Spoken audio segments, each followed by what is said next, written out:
한국으로 떠나겠다고? 지금 일본의 한 가정에서 벌어진 상황입니다. 일본인 주부가 어린 아이와 함께 한국으로 떠나겠다고 결심한 이유가 무엇일까요? 그녀가 전한 이야기는 일본에서 큰 화제가 되기도 했습니다. 대체 무슨 일이 있었던 걸까요? 오늘 그 특별한 이야기를 함께 들어보시죠. 여러분, 구독과 좋아요는 영상 제작에 큰 힘이 됩니다. 그럼 바로 시작하겠습니다. 안녕하세요.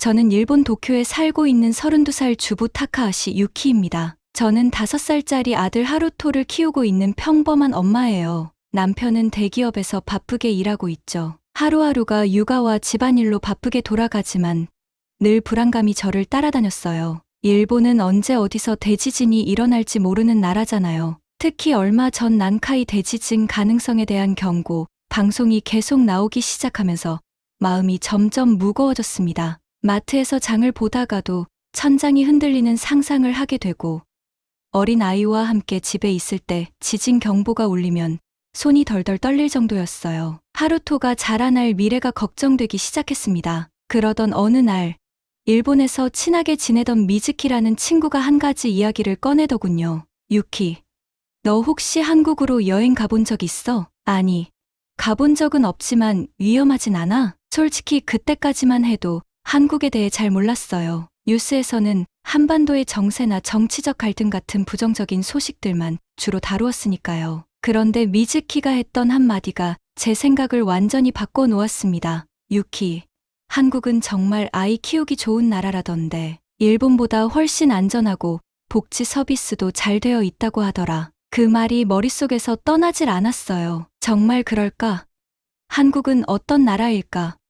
궁금증이 커진 저는 한국에 대한 정보를 찾아보기 시작했습니다. 그날부터 저는 한국에 대한 정보를 샅샅이 찾아봤습니다. 처음에는 뉴스에서 보던 부정적인 이야기들 때문에 불안했지만 검색을 하면 할수록 한국은 제가 상상했던 것과는 전혀 달랐습니다. 세계에서 가장 안전한 나라 중 하나, 아이들과 밤늦게 산책해도 안심할 수 있는 나라, 이런 기사들이 눈에 띄었어요. 한국은 늦은 밤에도 혼자 다니기 안전하고 심지어 범죄율도 일본보다 낮은 편이라는 겁니다. 특히 어린이를 위한 편의시설이나 복지 서비스가 잘 갖춰져 있다는 부분이 눈에 들어왔어요. 공공장소에는 아기 돌봄방이 많고 심지어 지하철역에서도 쉽게 기저귀를 갈 수 있는 곳이 있다고 하더군요. 저는 하루토를 데리고 외출할 때마다 느꼈던 불편함이 떠올랐어요. 일본의 대형역에는 아기용 시설이 부족해서 기저귀를 갈거나 수유할 때 곤란했던 경험이 많았거든요. 그런 점에서 한국은 확실히 더 편리해 보였습니다. 그리고 또 한 가지,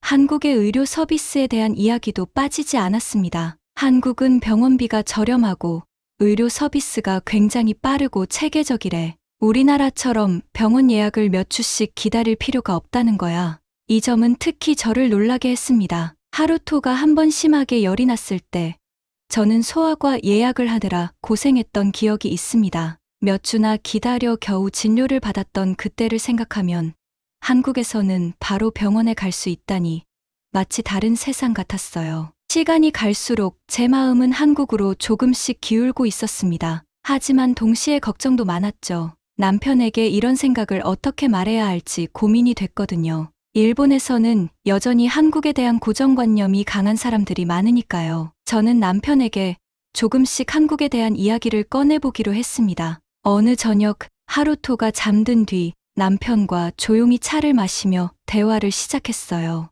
있잖아. 요즘 한국에 대한 이야기를 많이 듣게 됐어. 거기가 아이 키우기에 꽤 좋은 곳이라더라. 남편은 처음엔 별 반응을 보이지 않았습니다. 응, 그래? 하지만 한국이라니 좀 뜬금없네. 왜 갑자기 그런 얘기를 하는 거야? 저는 그동안 찾아본 자료와 정보들을 차근차근 설명하기 시작했어요. 한국은 늦은 밤에도 아이들과 안전하게 산책할 수 있고 의료 시스템도 일본보다 더 편리하고 빠르대. 대형 공원도 많고 아이를 위한 놀이시설도 많다고 하더라고. 난카이 대지진 같은 위험에서도 좀 더 자유로울 수 있지 않을까? 그러자 남편은 잠시 생각에 잠긴 듯 했습니다. 그건 좋긴 하네. 하지만 일본을 떠난다는 건 쉬운 일이 아니야. 한국이 아무리 좋다고 해도 언어도 다르고 내가 적응하기 힘들진 않을까. 저는 남편이 이해할 수 있도록 제 마음을 솔직하게 털어놓았습니다. 그동안 지진 걱정에 잠을 제대로 못 잤어. 하루토가 어른이 될 때까지 이런 불안 속에서 살게 하고 싶지 않아. 그리고 언어 문제는 내가 한국어를 조금씩 배워가면서 해결할 수도 있고, 요즘 한국어 강의도 많잖아. 남편은 한동안 제 말을 듣고 있었고, 결국 깊은 한숨을 내쉬며 말했어요. 일단 한번 가서 직접 보고 느껴보는 게 좋을 것 같아. 우리가 너무 미디어에서 보던 이미지에만 의존하고 있었을지도 모르니까. 그렇게 우리는 한국 여행을 계획하게 됐습니다. 저는 남편이 생각보다 긍정적인 반응을 보여줘서 마음이 한결 가벼워졌습니다. 이제 남은 건 실제로 한국을 방문해 직접 경험하는 일이었죠. 한국행이 결정되고 나서부터 제 생활은 점점 바빠졌습니다. 한국 여행 준비에 필요한 것들이 많았거든요. 아이가 어리다 보니 챙길 짐도 많고 각종 서류와 여행자 보험까지 꼼꼼하게 준비해야 했습니다. 그리고 한국에 대한 정보를 더 많이 알고 싶어서 한류 관련 커뮤니티에 가입했습니다. 거기서 만난 일본 엄마들은 이미 한국을 여러 번 방문한 경험이 있는 분들이었고 이런 조언들을 해주더군요. 유키 씨, 한국은 정말 편해요. 아기 전용 공간도 많고 특히 지하철에서 아이와 함께 타면 사람들이 먼저 자리도 양보해줘요. 맞아요. 한국은 편의점도 완전 천국이에요. 아이가 배고플 때 즉석에서 데운 이유식도 살 수 있고요. 응급 상황이 생기면 24시간 응급실도 잘 운영돼서 안심이 돼요. 병원비도 생각보다 저렴하고요. 이 이야기를 들으면서 저는 한국에 대한 기대감이 점점 커져갔습니다. 하지만 여전히 머릿속 한편에는 불안함이 남아 있었습니다. 뉴스에서 보던 정치적 긴장감, 그리고 혹시나 일본인이라는 이유로 부당한 대우를 받지 않을까 하는 걱정이요. 그런데 커뮤니티에 있던 한 회원이 이렇게 말해줬어요. 걱정하지 마세요. 한국 사람들은 생각보다 굉장히 친절해요. 그리고 지금은 한국에도 일본 문화를 좋아하는 사람들이 많아요. 길을 묻거나 도움을 청하면 기꺼이 도와줄 거예요. 이 말에 조금 용기를 얻은 저는 여행 일정을 최종적으로 확정했습니다. 서울을 둘러볼 계획이었어요. 특히 서울에서는 대형 공원과 놀이시설, 그리고 의료 서비스가 어떤지 직접 경험해 볼 생각이었습니다. 출발하는 날 아침, 저는 마지막으로 여행 가방을 점검하고 하루토의 손을 잡고 공항으로 향했습니다. 남편도 이번 여행이 가족 모두에게 새로운 경험이 될 거라며 응원해 주었죠. 나리타 공항에서 비행기를 타고 한국으로 향하는 순간, 저는 설렘과 걱정이 뒤섞인 마음으로 창밖을 바라보며 다짐했습니다. 이번 여행이 우리 가족의 미래를 바꿀지도 몰라. 비행기가 인천공항에 도착하자마자 첫인상부터 놀라움을 금치 못했습니다. 창밖으로 보이는 공항의 규모와 시설은 마치 미래 도시 같았어요. 한국 드라마에서만 보던 장면들이 현실로 펼쳐진 것 같았습니다. 하루토도 신기했는지 창문에 얼굴을 바짝 대고 말했어요. 엄마, 저기 로봇이 있어. 입국장에 있는 안내 로봇이 사람들에게 길을 알려주고 있었죠. 공항 곳곳에 디지털 안내판도 설치되어 있었고 모든 것이 깨끗하고 효율적으로 정리된 모습이 인상적이었습니다. 입국 심사는 일본에서와는 비교할 수 없을 정도로 빨랐습니다. 평소 일본에서 출입국 절차가 오래 걸리는 걸 경험했던 저는 이렇게 빠른 절차에 적잖이 놀랐습니다. 직원분들도 친절하게 인사를 건네며 미소로 맞아주었고요. 입국장을 빠져나오자 공항철도를 이용해 서울 시내로 이동하기로 했습니다. 티켓을 사려고 하니 한 장의 교통카드로 지하철, 버스, 심지어 택시까지 이용할 수 있다고 안내해 주더군요. 일본에서는 교통수단마다 다른 카드나 티켓을 사용해야 했기에 이 점이 무척 편리하게 느껴졌습니다. 엄마, 하루토 지하철 타고 싶어. 하루토는 공항철도 플랫폼으로 가는 길에 눈을 반짝이며 손을 잡아 끌었어요. 기차가 플랫폼에 들어오자 열차의 현대적이고 세련된 디자인이 눈에 들어왔습니다. 게다가 내부도 넓고 깨끗했습니다. 특히 노약자와 임산부를 위한 좌석이 눈에 띄었는데요. 이미 한국인 승객들이 자연스럽게 배려석을 비워두고 있더군요. 그 모습을 본 저는 가이드북에서 읽었던 한국의 시민의식이 떠올랐습니다. 일본에서는 가끔 임산부나 노약자에게 자리 양보가 잘 이루어지지 않을 때가 있었거든요. 이런 작은 부분에서도 한국의 분위기가 달랐습니다. 서울 시내로 이동하는 동안 창밖으로 펼쳐진 도시 풍경을 바라보며 저는 생각에 잠겼습니다. 과연 이번 여행이 우리 가족에게 어떤 변화를 가져다 줄까요? 하루토는 옆자리에서 창문 밖을 보며 신나게 손을 흔들고 있었고, 저는 그 모습을 보며 마음이 조금씩 편안해지는 것을 느꼈습니다. 서울역에 도착하자마자 또 한 번 놀랐습니다. 역 내부는 대형 쇼핑몰과 연결되어 있었고 사람들로 활기가 넘쳤습니다. 특히 디지털 스크린에 다양한 정보가 제공되고 있어 길을 찾는데 전혀 어려움이 없었어요. 하루토가 잠시 멈춰 서더니 밝은 목소리로 말했죠. 엄마, 여기 마트 있어?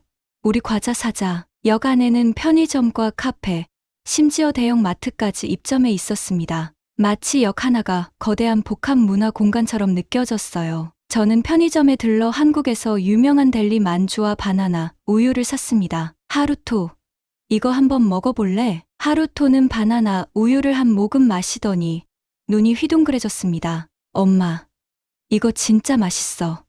또 먹어도 돼? 저도 델리 만주를 한 입 베어 물었는데 겉은 바삭하고 속은 부드러운 단팥이 가득했습니다. 일본에서 맛보던 단팥빵과는 또 다른 매력이 있었어요. 우리는 숙소에 짐을 맡기고 바로 첫 번째 목적지인 서울숲 공원으로 향했습니다. 공원에 도착하자마자 펼쳐진 넓은 잔디밭과 아름다운 산책로가 우리를 반겼습니다. 하루토는 잔디밭을 보자마자 신이 나서 달려가기 시작했어요. 엄마, 여기 너무 넓어. 놀이터도 있어. 공원에는 다양한 놀이시설이 갖춰져 있었고 곳곳에 자전거를 빌려 탈 수 있는 스테이션도 있었습니다. 산책을 하던 중 우리는 공원 한편에 마련된 어린이 체험존을 발견했습니다. 공원 관계자가 친절하게 다가와 안내해 주었어요. 이곳에서는 아이들이 자연을 배우고 체험할 수 있어요. 오늘은 작은 동물들과 만날 수 있는 프로그램이 진행 중입니다. 하루토는 동물 체험존에서 토끼와 다람쥐를 보며 신이 났고 저는 그 모습을 흐뭇하게 바라봤습니다. 한편으로는 이렇게 안전하고 쾌적한 도심 속 공원이 일본에도 있었으면 좋겠다는 생각이 들었어요. 도쿄에도 여러 공원이 있지만 이렇게 체계적으로 관리되고 다양한 프로그램이 운영되는 곳은 드물었거든요. 오후가 되자 서울숲 근처 카페에 들러 잠시 쉬기로 했습니다. 카페는 한적하고 아늑한 분위기로 창문 너머로 공원의 전경이 한눈에 들어왔어요. 저는 커피 한 잔을 마시며 잠시 생각에 잠겼습니다. 확실히 한국은 우리가 뉴스에서 보던 이미지와는 전혀 다르구나. 하루토가 이런 환경에서 자란다면 좀 더 여유롭고 안전하게 지낼 수 있지 않을까? 하루토가 공원에서 행복하게 뛰노는 모습이 마음속에 깊이 새겨졌습니다. 이 여행이 우리 가족의 미래를 결정하는 중요한 계기가 될 것 같은 예감이 들었어요. 카페에서 잠시 쉬고 난 후 우리는 지하철을 타고 서울의 대표적인 역사적 명소인 경복궁으로 향했습니다. 서울 지하철은 예상보다 훨씬 편리하고 쾌적했습니다. 특히 모든 역이 청결하게 관리되고 있었고 곳곳에 안내 표시와 디지털 스크린이 설치되어 있어 길을 잃을 걱정이 없었습니다. 하루토는 지하철에서 눈에 띈 특이한 좌석에 호기심을 보였어요. 엄마, 저기 좌석의 그림은 뭐야? 하루토가 말한 좌석은 임산부 배려석이었습니다. 임산부 배려석이 눈에 띄자 저는 한국 가이드북에서 읽었던 시민의식을 떠올렸습니다. 정말로 많은 승객들이 자연스럽게 배려석을 비워두고 있었죠. 경복궁에 도착하자 넓고 웅장한 궁궐의 모습이 눈앞에 펼쳐졌습니다.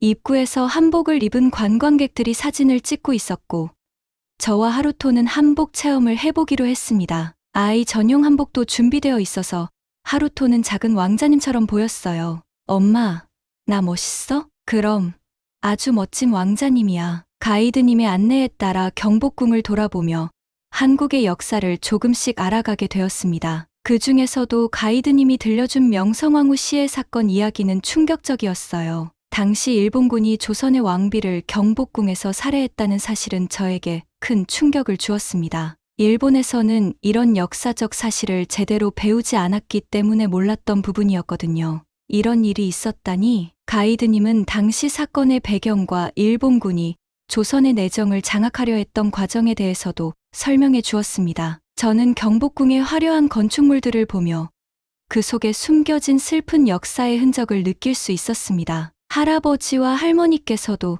이런 이야기를 아신다면 한국에 대해 조금 다르게 생각하실 수 있을까라는 생각이 들었습니다. 경복궁의 경회로 앞에서 사진을 찍으며 하루토와 함께 시간을 보낸 후 우리는 경복궁 근처에서 전통 음식을 맛보기로 했습니다. 가이드님의 추천으로 비빔밥과 불고기를 주문했는데 하루토도 생소한 음식임에도 불구하고 맛있게 먹더군요. 엄마, 이거 뭐야? 달달해. 불고기야. 고기를 양념해서 구운 거야. 맛있지? 그렇게 하루토는 한국 음식을 처음 맛보면서도 금세 적응했고 저 역시 다양한 반찬들이 한상 가득 나오는 모습에 감탄했습니다. 저녁 무렵 우리는 남산타워가 보이는 한강공원으로 이동했습니다. 해가 저물어가며 한강의 야경이 서서히 빛나기 시작했어요. 가족 단위로 나온 사람들이 돗자리를 펴고 여유롭게 시간을 보내고 있었습니다. 하루토는 공원에서 작은 공을 들고 뛰어다녔고 저는 그 모습을 흐뭇하게 지켜보며 다시 한번 생각했습니다. 이런 여유롭고 안전한 환경에서 아이가 자란다면 얼마나 좋을까. 한국에서의 하루하루가 저의 걱정과 두려움을 조금씩 지워주고 있었습니다. 여행은 이제 막 절반쯤 왔지만 제 마음은 이미 큰 결심을 하고 있었어요. 서울에서의 며칠 동안 경험한 놀라운 일들은 저를 계속 감탄하게 만들었지만 생각지도 못한 사건이 벌어졌습니다. 하루토가 갑작스레 열이 오른 겁니다. 여행 도중이라 대비를 철저히 했다고 생각했는데도 불안함이 밀려왔어요. 어떡하지?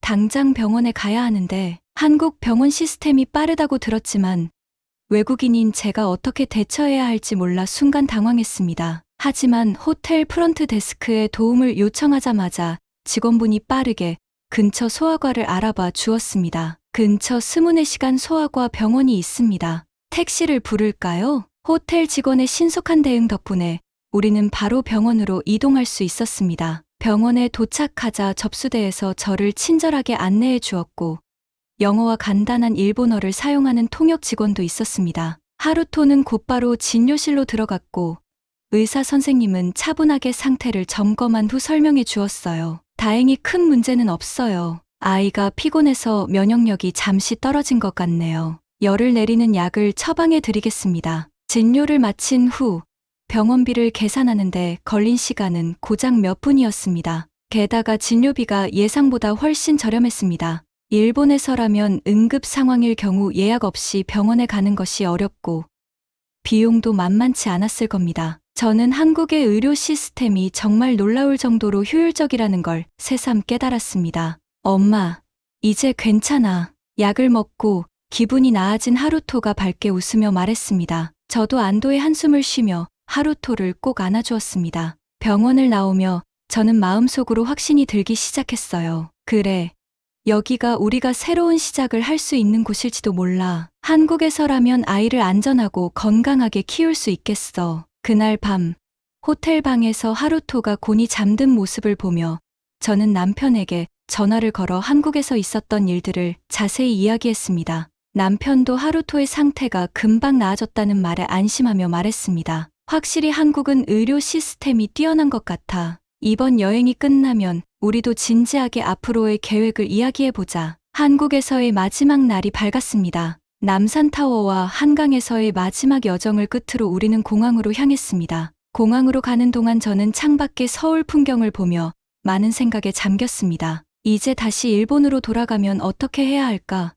남편과 가족들을 설득할 수 있을까? 사실 한국에서의 경험들은 제가 생각했던 것보다 훨씬 더 많은 감동과 깨달음을 주었습니다. 일본에서 불안하게 살던 모습과는 달리 한국에서는 하루토와 함께 마음 편히 외출하고 사람들의 친절과 배려를 느끼며 하루하루가 달라졌습니다. 특히 아이를 위한 환경과 시스템이 이렇게 잘 갖춰져 있다는 점에서 깊은 인상을 받았어요. 공항에 도착해 탑승 수속을 밟던 중 하루토가 제 손을 잡고 물었습니다. 엄마, 우리 또 한국 올 수 있어? 저는 웃으며 대답했습니다. 물론이지. 아마 다음엔 좀 더 오래 머물러도 될지도 몰라. 한국에서 겪은 일들을 하나씩 떠올리며 비행기에 올랐습니다. 돌아가는 길에 저는 남편과 앞으로의 계획을 더욱 구체적으로 이야기하기로 다짐했어요. 일본에 돌아온 후 가족들과의 대화가 시작되었습니다. 특히 할머니와 할아버지께는 한국에 대한 인식을 바꾸는 것이 쉽지 않은 일일 거라 생각했습니다. 그들은 오랜 시간 동안 미디어를 통해 한국에 대한 부정적인 이미지들만 접해왔으니까요.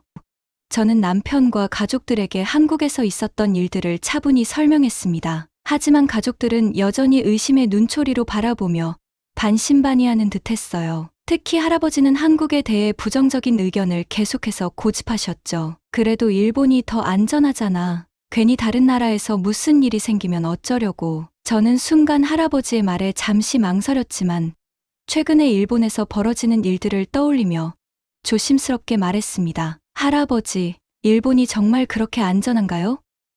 요즘 난카이 대지진이 곧 터질 수 있다는 경고가 계속 나오고 있잖아요. 며칠 전에도 도쿄 근처에서 규모 5.0 지진이 있었고 뉴스에서는 계속 대비하라고만 말하고 있어요. 그런데 정작 우리는 아무 준비도 못하고 있잖아요. 할아버지는 아무 말 없이 고개를 돌리셨습니다. 제가 말을 계속 이어갔습니다. 뿐만 아니라 요즘 도쿄와 오사카 같은 대도시에서 싱크홀이 자주 발견되고 있어요. 사람들이 길을 걷다가 갑자기 땅이 꺼진다는 게 얼마나 무서운 일인지 모르세요? 솔직히 하루토랑 다니기가 두려워요. 저의 진지한 표정을 본 할아버지는 잠시 말을 멈추고 깊은 한숨을 내쉬었습니다. 그러더니 조용히 물으셨죠. 그럼 한국은 어땠는데? 거기는 정말 그렇게 안전했냐? 저는 한강공원에서 있었던 일을 떠올리며 대답했습니다. 한국에서는 늦은 밤에도 사람들이 아무 걱정 없이 산책을 하고 있었어요. 지진이나 싱크홀 같은 위험을 걱정하지 않아도 된다는 게 너무 부러웠어요. 편리하고 안전한 교통 시스템도 정말 인상적이었고요. 그제야 할아버지는 깊은 생각에 빠진 듯했습니다. 결국 고개를 끄덕이며 작은 목소리로 말씀하셨죠. 그런 곳이라면 한번 가볼 만할지도 모르겠구나. 요즘은 일본에서도 불안한 일이 너무 많으니까. 그날 이후로 가족들과의 대화는 조금씩 긍정적으로 변하기 시작했습니다. 남편과도 한국 장기 체류에 대해 진지하게 논의하기 시작했고 저는 다시 한번 확신이 들었습니다. 한국에서라면 아이와 더 안전하고 여유로운 삶을 살 수 있을 거야. 한국에서의 여행은 제 삶의 새로운 전환점이 되었습니다. 여러분, 오늘 이야기 어떻게 들으셨나요? 때로는 우리가 익숙하게 살아온 환경이 반드시 안전한 곳이 아닐 수도 있습니다. 새로운 세상을 직접 경험하고 나니 미디어가 보여주는 이미지가 얼마나 왜곡될 수 있는지도 알게 되었습니다. 자랑스러운 한국의 이야기들이 전 세계에 널리 퍼질 수 있도록 여러분의 구독과 좋아요, 그리고 알림 설정은 큰 힘이 됩니다. 오늘도 시청해 주셔서 감사합니다.